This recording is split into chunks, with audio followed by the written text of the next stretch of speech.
Christian tradition tells us that the Roman army crucified Jesus in the 1st century AD, then went on to persecute Christians for the next 300 years.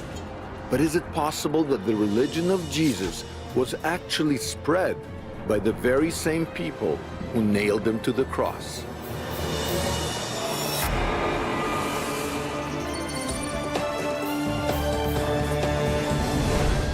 Back in the 1st century AD, the Roman imperial army occupied Judea. Made up of 30 legions, each with approximately 6,000 men, the army was paid to put down anyone who defied Roman occupation. According to the Christian Gospels, Jesus of Nazareth did just that. Branded as a heretic by the Jewish authorities and prosecuted as an anti-Roman rebel by the Roman governor, he was publicly executed in the year 30 AD, forcing his followers to worship in secret for fear of persecution at the hands of the Roman army. Just outside the ancient city of Jericho, there is evidence that the same Roman army that oppressed Christians may have been secretly worshiping Jesus. Less than 3 kilometers from where the Roman army was garrisoned in the year 70 AD, there is a cave that seems to have been used as a church as early as the 1st century. I've come here with the man who discovered the cave, archaeologist Yuval Peleg. The Roman military was around here, right? הצבא הרומי מגיע בשנת 68 בקיץ, במסגרת הדיכוי של המרד הגדול, הוא מגיע מהצפון, מגיע ליריחו. Right over here, right? Like... 2 קילומטר, 3 קילומטר בערך, ומחכה שם לקראת העלייה לכיוון ירושלים. Peleg believes that the cave contains important archaeological information that may date to the time of the Roman occupation. We go down to take a closer look. You know what? This is a great natural church. It's like the Notre Dame Cathedral or the Dead Sea area. As we explore deeper, it becomes apparent that this cave was once used as a church. Inside the cave's belly, Yuval Peleg shows me the image of a cross carved into stone. Based on its design, it appears to be one of the earliest.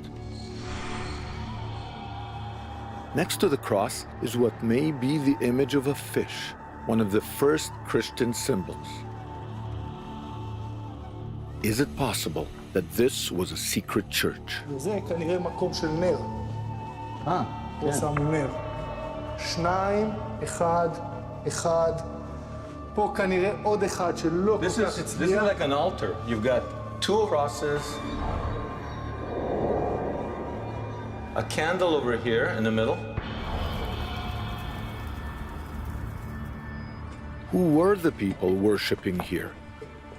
The answer may be provided by the symbol found next to the cross, the Roman sun god, Sol Invictus.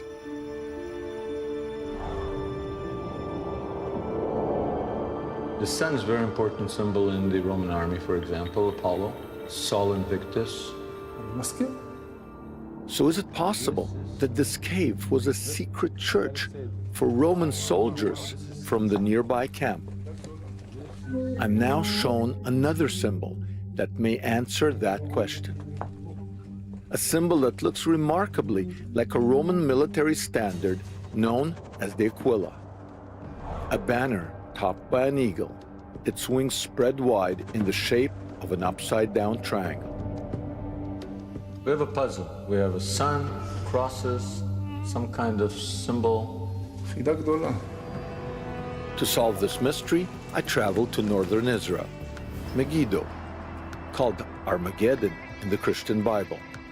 It's here, right next to what is now a maximum security prison, that archaeologist Yotam Tepper has found a compelling connection between the Roman army and the world's first Christians. In the 2nd century, The Sixth Aferta Legion came here between Tel Megiddo, where we're standing now, and Megiddo prison, in the big field over there. So the Sixth Ferrata Legion was camped right there, the Roman military. Yeah. They're basically occupying Judea. They control the north part of the country. Here, archaeologists found a mosaic containing images of fish. At first, they believed the fish were simply decorations.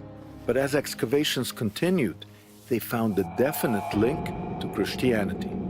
The first inscription it was dedicated to Jesus Christ.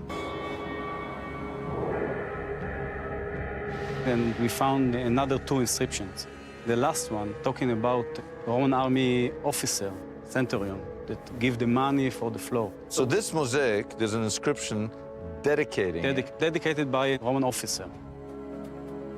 It was confirmed the mosaic belonged to a house church that was built by a Roman centurion. Conclusive evidence that rather than oppressing the first Christians, at least some Roman soldiers were adopting the new faith.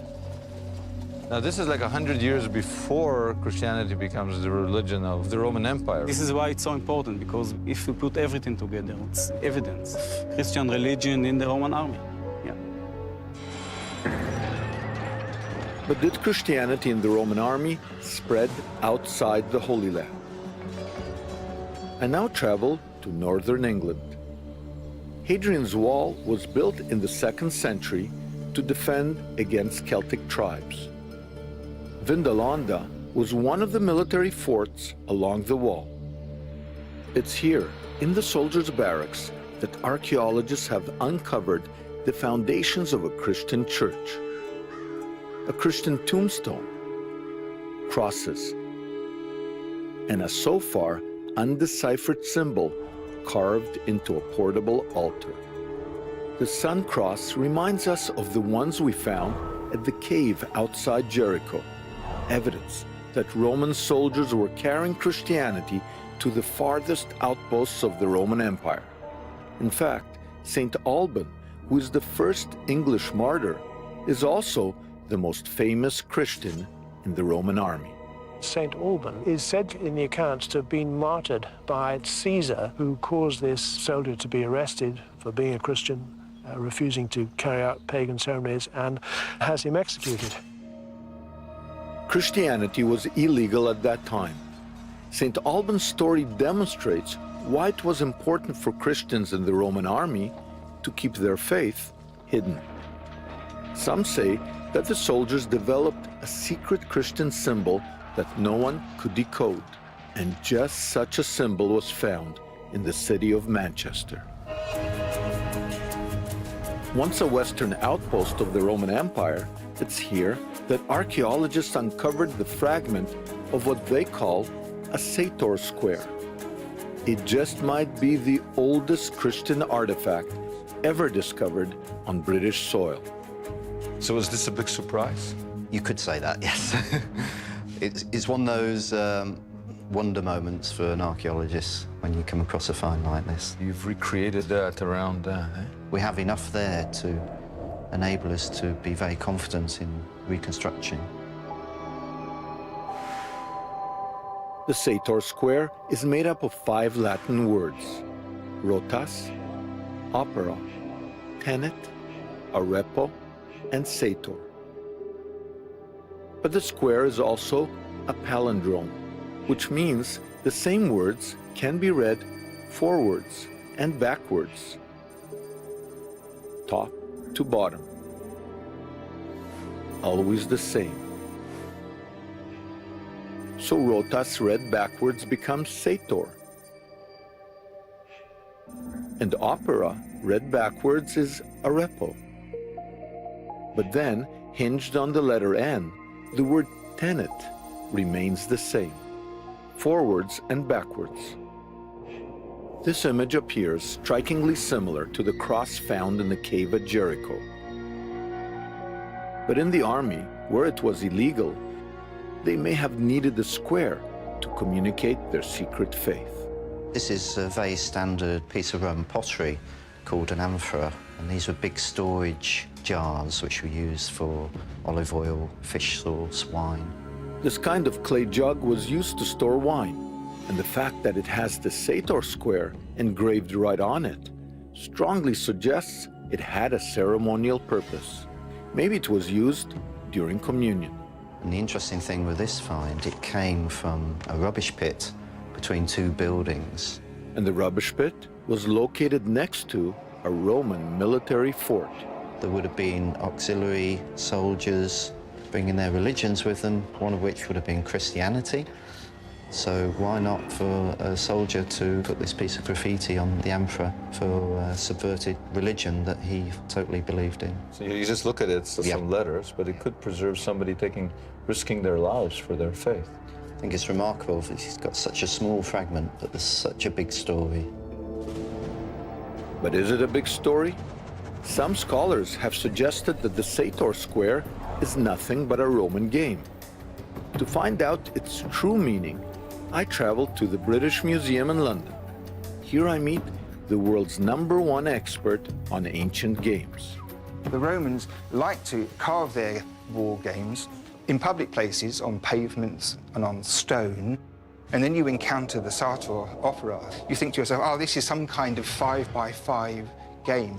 But I'm fairly sure that it's nothing to do with that whatsoever, and it has to be separated and regarded as an altogether different category. Let me see if I understand it. You're saying, given what you know about games, this is not a game. I'm certain it's not a game, yes. The likelihood is that it's an early Christian device in which they wanted to write the words Pater Noster in such a way that it wasn't obvious that that's what it was. Dr. Finkel believes that the square refers to the phrase Pater Noster. As it turns out, when you reorder the square's 25 letters in the shape of a cross, using the square's only N as your axis, you can create the Latin phrase Pater Noster, which translates as Our Father, the first two words of the most important Christian prayer in the Gospels. Arranging the words in this way leaves 4 letters outstanding, 2 O's and 2 A's, which seem to represent Jesus' famous lines from the book of Revelations. I am the Alpha and the Omega, the beginning and the end. Found in Roman military camps across the empire, the Sator Square suggests that at a time when Christianity was an illegal movement, Roman soldiers were adopting it. The army that had crucified Jesus was now spreading the gospel to the ends of the empire.